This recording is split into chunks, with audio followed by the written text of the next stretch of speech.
ensemble ce matin pour vous présenter le kit EIGS de la SRA Grand Est. Sur les consignes du webinaire, comme je viens de le préciser, merci de garder vos caméras ouvertes et vos micros fermés pour conserver la qualité audio de ce webinaire. Et du coup, pour communiquer avec nous au travers du logiciel Teams, n'hésitez pas à nous faire parvenir vos questions dans l'onglet Conversation du logiciel. Nous les colligerons et nous y reviendrons à la fin de ce webinaire. Vous pouvez aussi éventuellement lever la main dans la partie, quand on passera à la partie questions sur la seconde partie du webinaire. Pour vous accueillir sur ce webinaire, nous sommes deux. Je suis le docteur Lucie Cazé, donc médecin de santé publique à la SRA Grand Est, et je suis accompagnée de ma collègue Émilie Stenfield qui va se présenter rapidement. Bonjour à tous, donc je suis infirmière chargée de mission au sein de la SRA Grand Est depuis 2 ans et avant d'occuper ce poste, j'étais infirmière pendant 12 ans en service de soins. Voilà, on aura l'occasion de se présenter un petit peu plus longuement au cours de ce webinaire. Très bien, donc pour le sommaire de ce webinaire, nous allons voir ensemble déjà ce que c'est que la mission EIGS des structures régionales d'appui, de manière un petit peu rapide, pourquoi nous, structures régionales d'appui, nous pouvons vous accompagner sur l'analyse de vos événements indésirables graves associés aux soins. Vous aurez ensuite une présentation de l'équipe complète de l'équipe EIGS de la SRA Grand Est. Et puis, on abordera le cœur du sujet de ce webinaire, qui est le kit EIGS de la SRA. Et on passera aussi rapidement sur les autres outils qui sont disponibles sur notre site Internet. Et en deuxième partie de webinaire, on répondra à l'ensemble de vos questions sur le kit EIGS. Et puis, plus globalement, si vous en avez des questions sur la gestion de vos événements indésirables graves associés aux soins. Et on terminera sur les contacts pour joindre la SRA et l'équipe EIGS de la SRA. Donc, c'est parti, une structure régionale d'appui. Je pense que si vous êtes là, vous savez à peu près tout ce que c'est. Donc, une structure régionale d'appui, c'est une structure qui vient en appui aux équipes et aux professionnels de santé pour l'ensemble de leurs projets qualité et sécurité des soins. Dans ces projets qualité et sécurité des soins, bien sûr, il y a tout ce qui est gestion des événements indésirables associés aux soins. Et c'est d'ailleurs la première mission des structures régionales d'appui, celle pour lesquelles ces structures ont été créées initialement par le décret du 25 novembre 2016. Ce décret, il précise la loi de modernisation du système de santé. C'est un décret qui a défini les événements indésirables graves associés aux soins, mis en place l'obligation de signalement de ces EIGS et instauré les structures régionales d'appui pour aider les professionnels sur le terrain à détecter, déclarer et analyser ces événements indésirables graves associés aux soins. Donc les EIGS, qu'est-ce que c'est ?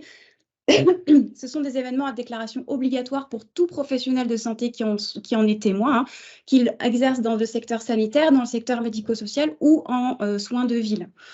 Cette déclaration, elle se fait sur le portail de signalement des événements indésirables associés aux soins, le portail de signalement des événements sanitaires indésirables. C'est un portail Internet, et cette déclaration est à destination des ARS de chaque région. Un événement indésirable grave associé aux soins, c'est un événement qui est inattendu au vu de la prise en charge du patient, des soins qui lui sont délivrés et de l'accompagnement qui lui est prodigué, et qui n'est pas lié non plus à une dégradation de sa pathologie notamment. Donc en ça, il est inattendu. Et il va être grave s'il a 3 types de conséquences pour le patient ou la personne accompagnée. Soit il est en lien avec le décès de celui-ci, soit il va mettre en jeu le pronostic vital de l'usager, soit il y a un risque pour le patient ou la personne accompagnée d'un déficit fonctionnel permanent, par exemple une dégradation de son autonomie ou une perte de l'acuité visuelle, voilà, un risque de déficit fonctionnel permanent. Ça, c'est l'événement indésirable grave associé aux soins.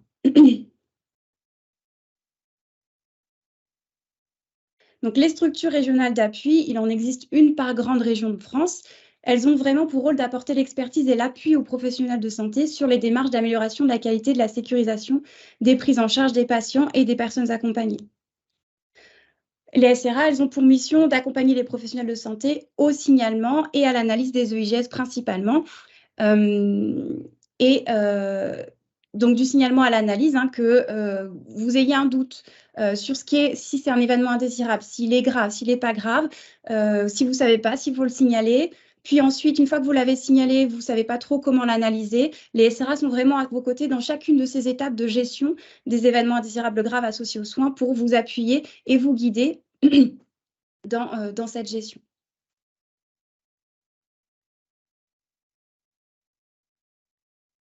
Donc, pour ce faire, à la structure régionale d'appui Grand Est, on est une équipe, au sein de l'équipe de la SRA, il y a des professionnels qui sont dédiés à cet accompagnement des événements indésirables graves associés aux soins. Donc, il y a tout d'abord notre médecin coordonnateur qui n'est malheureusement pas là aujourd'hui, il s'excuse, mais malgré tout, il aurait aimé être présent. Donc, c'est le docteur Olivier Martin, qui est médecin coordonnateur de la structure, qui est praticien hospitalier en médecine polyvalente et qui est aussi expert des événements indésirables graves associés aux soins auprès de la HAS. Il y a bien sûr moi-même, le docteur Lucie Cazet, donc médecin de santé publique. Pour ma part, j'ai pu travailler au sein d'une équipe de gestion des risques dans un établissement de santé sanitaire et j'ai très vite pu ensuite aider les équipes au niveau régional dans plusieurs structures régionales d'appui dans 2 régions de France. Et puis je vais laisser Émilie se présenter. Merci Lucie. Donc oui, comme dit en présentation, donc avant d'occuper ce poste, j'étais donc infirmière en service de soins en chirurgie vasculaire pendant 12 ans. Cette expérience m'a permis d'acquérir et de me rendre compte qu'en fait sur le terrain, pour les professionnels, c'est souvent une difficulté à la fois de déclarer par manque de temps, non pas par manque d'intérêt, mais vraiment par manque de temps, et puis ensuite d'être convié à cette étape d'analyse qui est vraiment très importante dans ce type de cas, donc quand on parle de IGS. Du coup, c'est vrai que lors de nos formations, j'insiste énormément sur le fait d'insuffler cette culture qualité, cette culture de déclarer et cette culture de l'erreur positive. Du coup, on va pouvoir passer à la suite de ce webinaire. Donc là, on va aborder plus particulièrement le kit EIGS de la SRA Grand Est. Donc, qu'est-ce qui compose ce kit? Donc, il est à la fois composé de supports de communication, donc pour reconnaître s'il s'agit bien d'un EIGS et donc pour vous informer du circuit de votre déclaration. Il est composé de supports de formation et de procédures pour vous aider donc à préparer l'analyse et des supports d'analyse et de suivi pour vous aider à l'instant T de votre analyse et à suivre effectivement les actions que vous aurez menées à la suite de votre analyse.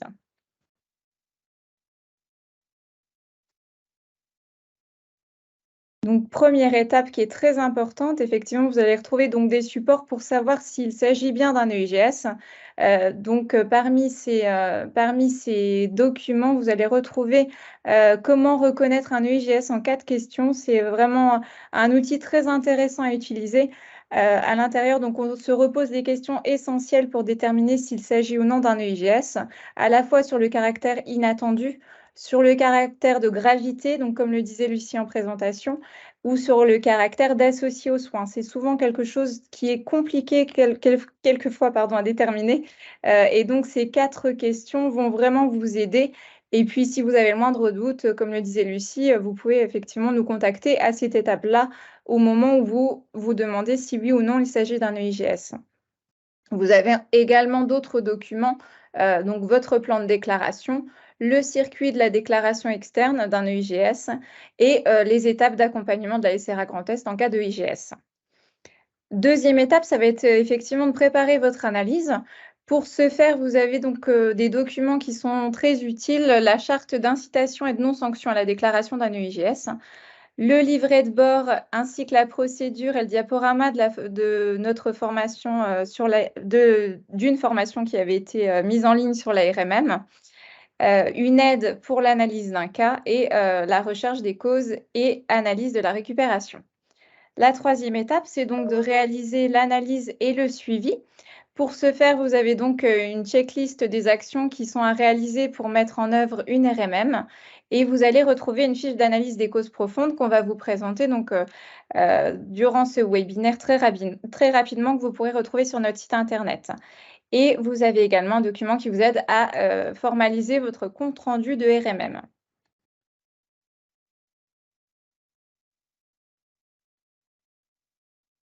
Alors, comme je vous le disais, nous avons donc une fiche d'analyse des causes profondes qui reprend les critères du volet 1 et du volet 2. Donc, c'est une fiche qui est assez conséquente à remplir. Elle fait une trentaine de pages.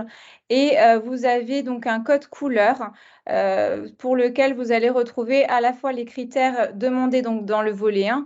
Le volet 1, on vous le rappelle ici, c'est quelque chose d'assez simple. C'est en fait la description de l'événement ainsi que la gestion immédiate donc, que vous avez faite sur l'événement et la méthode d'analyse que vous avez choisie pour la suite. Et donc, les critères du volet 2, ça correspond donc à votre recherche des causes profondes ainsi que le plan d'action que vous avez défini à la suite de votre analyse. Donc là, on va vous présenter la fiche d'analyse des causes profondes. Donc, c'est une fiche qu'on appelle 3.2 et donc que vous voyez donc affichée à l'écran. Merci Lucie. Donc, comme on vous le disait, donc, quand on la déroule, vous allez retrouver ce code couleur.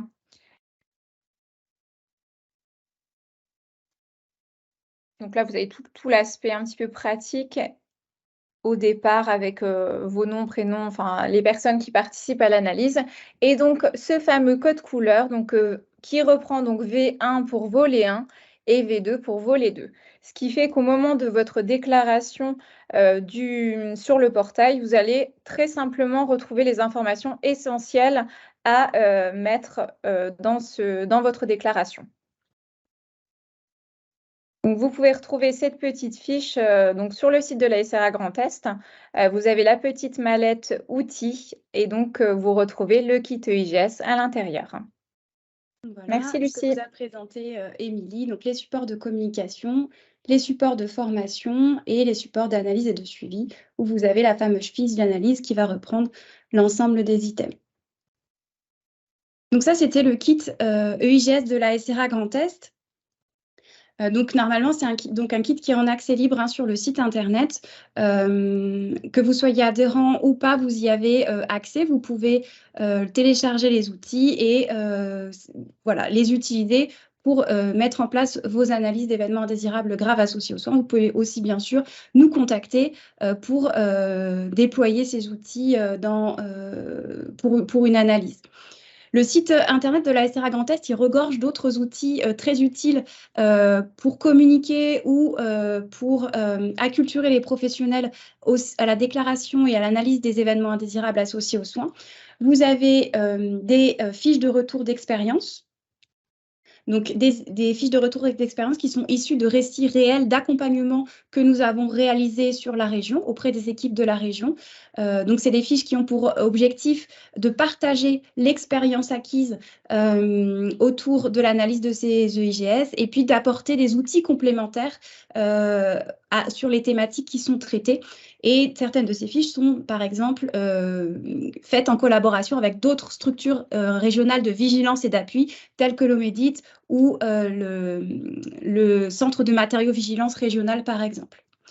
Plus complet, vous avez aussi le Vademecum que nous publions chaque année depuis l'an dernier, qui va reprendre l'ensemble des récits d'accompagnement que nous avons pu effectuer sur la région, auprès des équipes de la région, avec bien évidemment l'accord de publication des équipes. Ce sont des récits qui sont anonymisés. Mais l'idée encore là, c'est d'avoir une portée pédagogique et de pouvoir feuilleter ces récits et de se dire, ah bah ça pourrait arriver chez moi. Voilà les actions qu'ils ont mis en place. Celle-là, cette action-là particulièrement, je peux la dupliquer dans mon établissement ou dans mon équipe. Donc, je vais pouvoir la mettre en place et ça permet de prévenir plutôt que de guérir, tout simplement. Donc, les fiches de retour d'expérience et le Vademecum qui sont issus de nos accompagnements sur la région.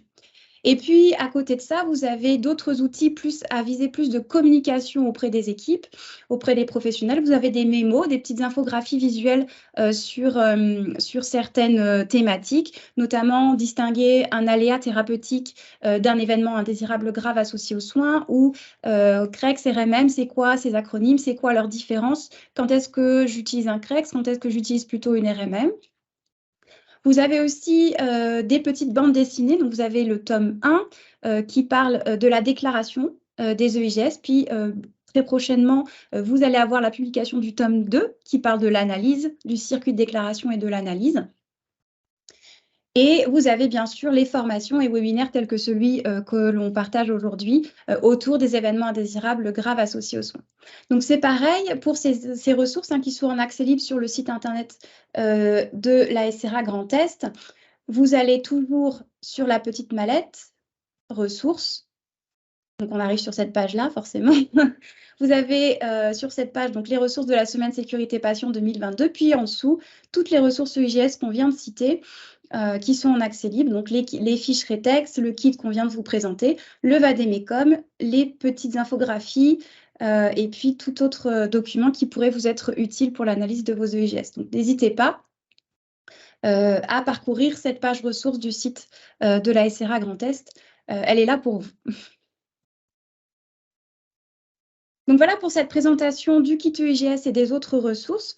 On va passer à vos questions. Donc n'hésitez pas, hein, si vous avez des questions là qui sont survenues, on va commencer par les questions qui nous ont été remontées en amont par certains d'entre vous. Oui, la première question, donc c'est quels sont les documents à envoyer à chaque étape de la déclaration? Donc pour ça, Lucie va nous apporter une réponse. Merci Émilie. Donc effectivement, première chose, la déclaration, vous l'avez compris, elle va se faire en 2 temps sur le portail national de signalement des événements sanitaires indésirables. Premièrement, j'ai détecté un événement indésirable dans mon établissement, dans mon équipe de soins ou dans mon cabinet.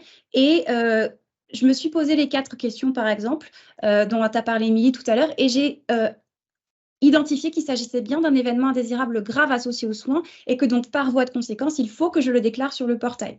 Donc, premier volet, je déclare ce qui s'est passé. Je le déclare sans délai et je décris, finalement, c'est une description de ce qui s'est passé où on va apprécier la nature et la gestion immédiate de l'événement.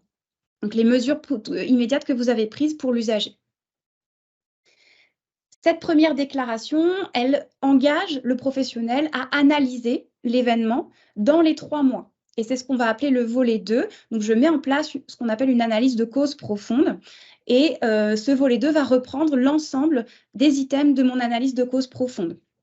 Je vais pouvoir renseigner ce qu'on appelle la cause immédiate, et puis les causes profondes de l'événement et les actions, le plan d'action que j'ai mis en place pour que ce type d'événement ne puisse pas se reproduire. Donc ça, c'est les 2 étapes de déclaration sur le portail national. Et dans tous les cas, le portail ne permet pas de joindre des documents à votre saisie. C'est pour ça que la SRA vous propose la fiche d'analyse de cause profonde qui va reprendre l'ensemble de ces items. Cette fiche, elle vous permet vraiment d'avoir un unique document qui va vous permettre d'avoir une saisie beaucoup plus facilitée lorsque vous allez pouvoir remplir le formulaire du portail. Donc, vous ne pouvez pas joindre de documents et vous devez donc retranscrire finalement votre analyse au travers des items du portail. C'est pour ça que dans les équipes qui ont pu déjà déclarer des événements et qui les ont analysés, parfois, vous avez des retours de l'Agence régionale de santé qui vous demandent des documents supplémentaires, type chronologie des faits, parce que par exemple, pour analyser un événement, on retrace sa chronologie. Et cette chronologie, vous ne pouvez pas la joindre au portail. Vous ne pouvez pas la joindre à votre déclaration. Elle est souvent indispensable pour comprendre totalement l'événement qui s'est passé. Parce que lorsqu'on est en commission de suivi des événements indésirables, quand on lit les volets 1 et les volets 2, on n'a pas le contexte de l'équipe, on n'a pas le contexte de la structure ou de l'établissement. Donc, il y a parfois des choses qu'on ne peut pas comprendre parce qu'on n'est pas sur le terrain avec vous. Et c'est pour ça, à ce moment-là, que l'ARS peut vous demander soit la chronologie des faits, qu'elle appelle rapport circonstancié dans ce cas-là, soit parfois le compte-rendu de RMM, parce que la retranscription ne permet pas tout à fait de comprendre l'analyse qui a été réalisée. Voilà pour cette première question. Merci Lucie. La seconde question que vous nous avez posée, c'est est-ce qu'il y a des méthodes d'analyse à privilégier pour les EIGS? Donc Lucie va répondre une nouvelle fois à cette question. Donc, on parle d'analyse, effectivement. Il y a des méthodes pour analyser les événements indésirables associés aux soins et notamment les événements indésirables graves associés aux soins. Ce sont des méthodes qui sont dites méthodes d'analyse systémique. L'idée, c'est de se dire, on va aller regarder au-delà du lien, de la cause qu'on voit immédiatement pour aller chercher tout ce qui a dysfonctionné sur la chaîne organisationnelle du travail, finalement. C'est ce qu'on appelle les causes profondes. Donc, ces méthodes systémiques, il en existe plusieurs. Vous avez à votre disposition plusieurs méthodes que vous pouvez déployer pour analyser vos événements indésirables graves associés aux soins. Certaines, vous en avez peut-être déjà entendu parler, d'autres non. Par exemple, vous avez l'arbre des causes. C'est une méthode où on va prendre l'événement, on va se demander pourquoi l'événement est survenu. Il est survenu parce que ça, ok, mais pourquoi ça c'est survenu? Et de pourquoi en pourquoi, on va remonter jusqu'à des causes profondes. Vous avez aussi le diagramme d'Ishikawa ou méthode des 5 M, c'est à peu près la même chose. Donc 5 M de mémoire, c'est matériel, méthode, je vais en oublier plein, mais voilà, qui sont… Moyen. c'est ça, matériel, méthode, moyen, voilà, qui sont représentés sur un diagramme en arête de poisson. Peu importe, ces 5 M, finalement, ce sont des causes profondes. On va rechercher donc, vous êtes bien sur une méthode systémique. Vous avez bien sûr la méthode Orion qui a été beaucoup déployée dans la région. Et puis, la méthode qui est promue par la Haute Autorité de Santé pour l'analyse de vos événements indésirables graves associés aux soins, c'est la méthode Alarme-E.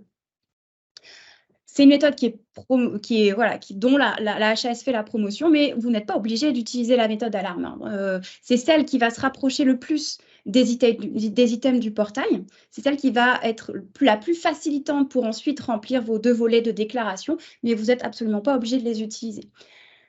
Du coup, à la SRA Grand Est, c'est bien sûr la méthode qu'on utilise pour vous faciliter évidemment la saisie, mais encore une fois, aucune obligation sur ces méthodes d'analyse. Alors, la question suivante, c'était est-ce que vous pouvez nous faire un focus sur les méthodes et nous présenter les grilles d'analyse d'événements indésirables graves associés aux soins? Alors, à cette question, donc, la réponse qu'on peut vous apporter, c'est que le kit EIGS peut effectivement vous aider à réaliser vos analyses. Et donc, on vous rappelle là notre fiche d'analyse des causes profondes qui est très complète et qui permet effectivement, comme le disait Lucie, de vous aider à compléter les items demandés à la fois sur le volet 1 et le volet 2 du portail national. Évidemment, à cela, vous pouvez retrouver également sur notre site d'autres outils qui vont vous aider. Parmi ceux-là, vous avez le guide HAS FORAP, donc l'analyse des événements indésirables associés aux soins, mode d'emploi. Vous avez également le replay du webinaire HAS FORAP qui a eu lieu le 21 juin 2022. Événements indésirables associés aux soins, les analyser, c'est progresser. Et puis, vous avez le guide HAS, mettre en œuvre la gestion des risques associés aux soins en établissement de santé. La SRA Grand Est, elle vous propose également des formations à la fois sur la déclaration et l'analyse des EIGS. Parmi ces formations, vous pouvez retrouver donc la déclaration des EIGS en secteur sanitaire. Cette même formation est déclinée pour le médico-social et pour aborder l'analyse et vos comptes rendus, vos RMM, vous avez donc la formation RETEX, CREX, RMM, l'analyse a posteriori des EIAS. Voilà, donc focus sur les méthodes, donc que ce soit le guide ou le replay de la HAS, ce sera bien sûr la méthode Alarme qui seront explicitées. Si vous souhaitez en savoir plus sur les autres méthodes, le guide HAS mettre en œuvre la gestion des risques associés aux soins en établissement, qui est un petit peu vieux, qui date de 2012, mais qui est toujours d'actualité, vous permet d'aller explorer les autres méthodes. Il y a des fiches sur les autres méthodes, donc n'hésitez pas à retélécharger ce guide qui, malgré son âge, reste toujours d'actualité pour la gestion des risques. Ensuite, on nous avait demandé si on avait une liste type d'événements indésirables pour servir de support de communication.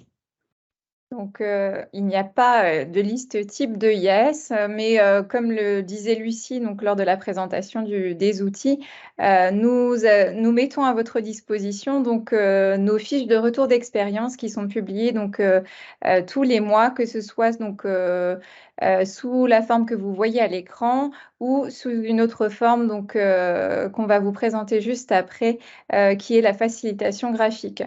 Comme le disait Lucie, donc ce sont des événements pour lesquels la SRA est venue en appui des établissements qui sont donc publiés de manière anonyme avec évidemment l'accord de l'établissement pour la publication. Ça permet effectivement de se poser les bonnes questions et de se dire que ce qui arrive ailleurs peut arriver dans mon établissement.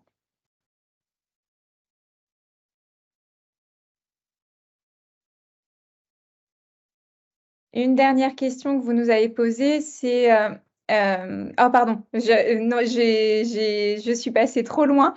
Donc effectivement, on a également le Vademecum, hein, comme le disait Lucie, qui est beaucoup plus complet, qui a été publié donc en 2021 pour la première fois, et le second volet, donc le Vademecum 2022, sera très bientôt disponible sur notre site internet.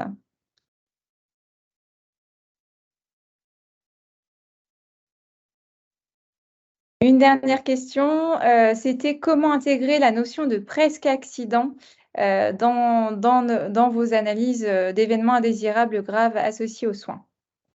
Donc Lucie va nous apporter. Du coup, cette notion de presque accident, on fait immédiatement le lien avec le référentiel de certification des établissements de santé. Effectivement, dans la version 2023 du référentiel, la HAS a fait des modifications en prenant en compte l'intégration des presque accidents dans la gestion des risques de l'établissement. Alors, du coup, c'est quoi un presque accident ? Dans la grande famille des événements indésirables associés aux soins, vous avez les événements qui vont avoir des conséquences pour le patient, des conséquences graves ou pas graves, donc grave EIGS, pas grave EIAS. Et puis, vous avez à voir ces événements qui suivent la même chaîne, mais qui vont être rattrapés, récupérés au dernier moment ou un petit peu avant par les professionnels. C'est ces événements-là que l'on appelle les presque accidents. Et en fait, ils sont dans la continuité. Ils vont avoir, quand on fait une analyse de presque accident, les mêmes causes profondes qu'un accident avéré.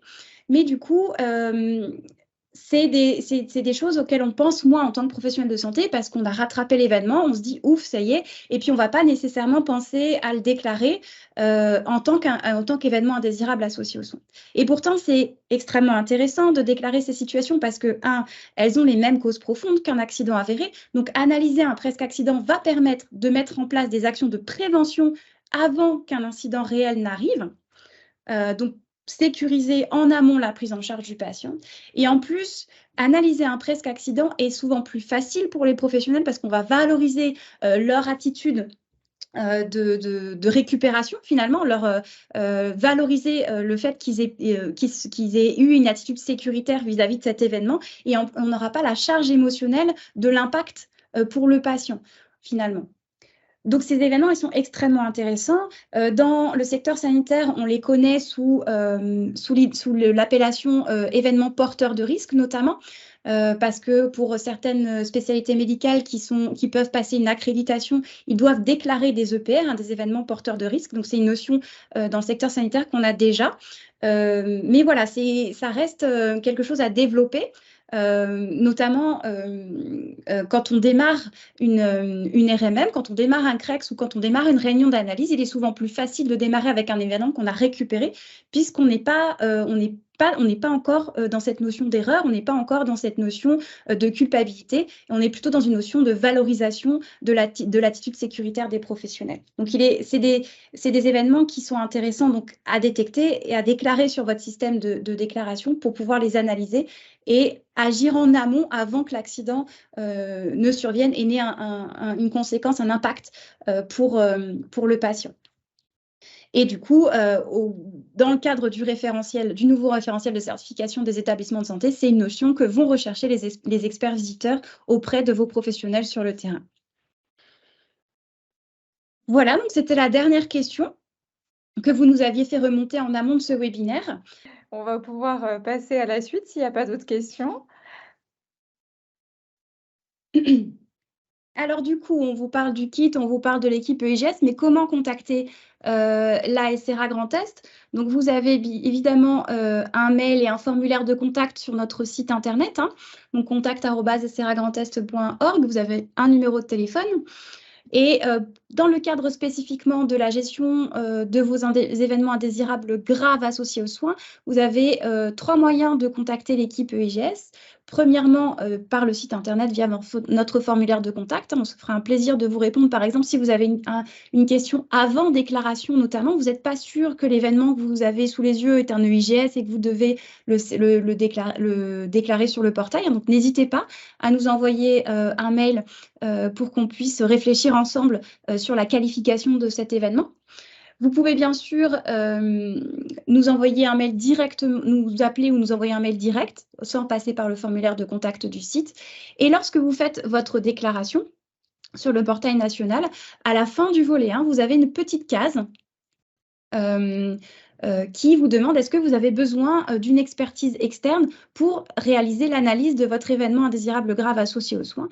Donc, si vous cochez cette petite case, lors de la commission de suivi des EIGS sur la région, donc la commission qui a lieu tous les 15 jours avec l'ARS, animée par l'ARS, cette petite case que vous avez cochée nous parvient, votre demande d'appui nous parvient et on reprend contact avec vous pour déterminer votre besoin et pouvoir vous accompagner sur l'analyse de cet événement que vous avez déclaré. Donc, c'est une case, quand vous cochez, on n'a pas directement l'information. Il y a, en fonction de la date à laquelle vous la cochez, il y a plus ou moins un délai pour que l'information nous parvienne, mais dans tous les cas, elle nous parvient au travers des commissions de suivi. Et donc, on reprend contact ensuite avec vous pour déterminer votre besoin d'appui. N'hésitez pas à cocher cette case et à nous envoyer un mail et on démarrera l'appui plus tôt. Il n'y a aucun souci là-dessus. Ça marche très, très bien aussi. Voilà, si vous n'avez toujours pas de questions, on va clôturer ce webinaire de présentation. Encore une fois, on reste à votre disposition si vous avez des questions ultérieures à ce webinaire. N'hésitez pas à nous envoyer un mail voilà, pour nous demander comment utiliser le kit notamment, ou pour toute autre question relative à la gestion de vos événements indésirables graves associés aux soins. Merci à tous pour votre présence. Merci à vous. Et une excellente fin de journée à tous.